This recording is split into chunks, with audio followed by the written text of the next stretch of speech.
Hoje vamos analisar o caso do profeta Elias, aquele que, segundo a maioria das traduções, foi alimentado por corvos durante a seca. Mas que, na verdade, tudo não passa de mais uma outra tradução equivocada. A palavra mal traduzida e que é mal usada em questão é a palavra corvo.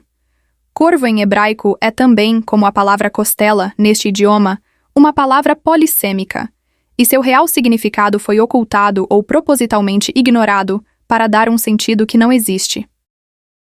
A passagem bíblica em questão está em 1 Reis, capítulo 17, entre os versículos 1 ao 6.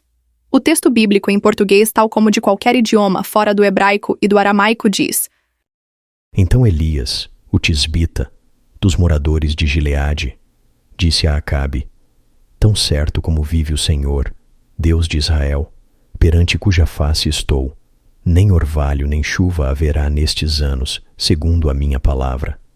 Veio-lhe a palavra do Senhor, dizendo: Retira-te daqui, vai para o lado oriental e esconde-te junto à torrente de Querite, fronteira ao Jordão. Beberás da torrente. E ordenei aos corvos que ali te sustentem. Foi, pois, e fez segundo a palavra do Senhor. Elias então retirou-se e habitou junto à torrente de Querite, fronteira ao Jordão. Os corvos lhe traziam pão e carne pela manhã, e pão e carne à noite, e bebia da torrente. A palavra que aparece nesta passagem, tradicionalmente traduzida como corvos, no hebraico original é Orbiim, Orevim, plural de Oreb, Orev. Sua tradução tradicional é corvos, ou seja, aves negras consideradas impuras pela lei mosaica. No entanto, essa mesma palavra também pode significar árabes, ou, de forma ainda mais precisa, beduínos do deserto. Vale lembrar que estamos falando de um período de quase 1 milênio antes de Cristo.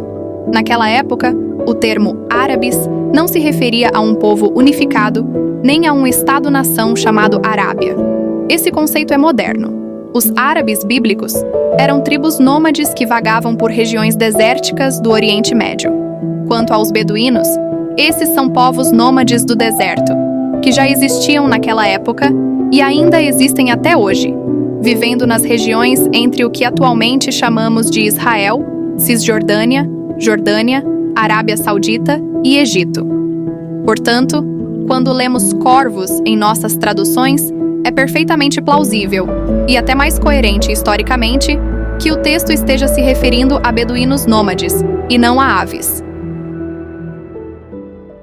A Bíblia é um texto sagrado, mas ela também é um texto traduzido, copiado, reinterpretado e muitas vezes manipulado ao longo dos séculos. Quando tradutores optam por manter palavras ambíguas com sentido literal fantástico, como corvos trazendo carne para um profeta, eles estão criando uma imagem mágica e sensacionalista que pode facilmente afastar o leitor racional. E pior, distorcer a verdadeira profundidade espiritual do texto. Esse é o caso clássico de traduções fantasiosas. Escolhas feitas não para esclarecer, mas para impressionar. Mas qual é o problema com isso? O profeta Elias não estava num conto de fadas, mas em uma situação real, no mundo real, delimitado pelo tempo e pelo espaço, em uma região desértica e em um período geopolítico tenso. Ser alimentado por beduínos nômades rejeitados pela sociedade israelita é um ato político, teológico e espiritual profundo, e não apenas um truque divino com passarinhos. O verdadeiro milagre aqui não é a carne e o pão sendo trazidos na boca de corvos, mas é o fato de que Deus usa os rejeitados da religião, os estrangeiros sem templo, os forasteiros nômades para sustentar seu profeta. Isso confronta a estrutura elitista da religião daquele período, e, por consequência, a de qualquer religião institucionalizada. Quanto mais se insiste em traduções literais e alegorias superficiais, mais a fé se torna dependente do fantástico, e menos aberta à sabedoria espiritual.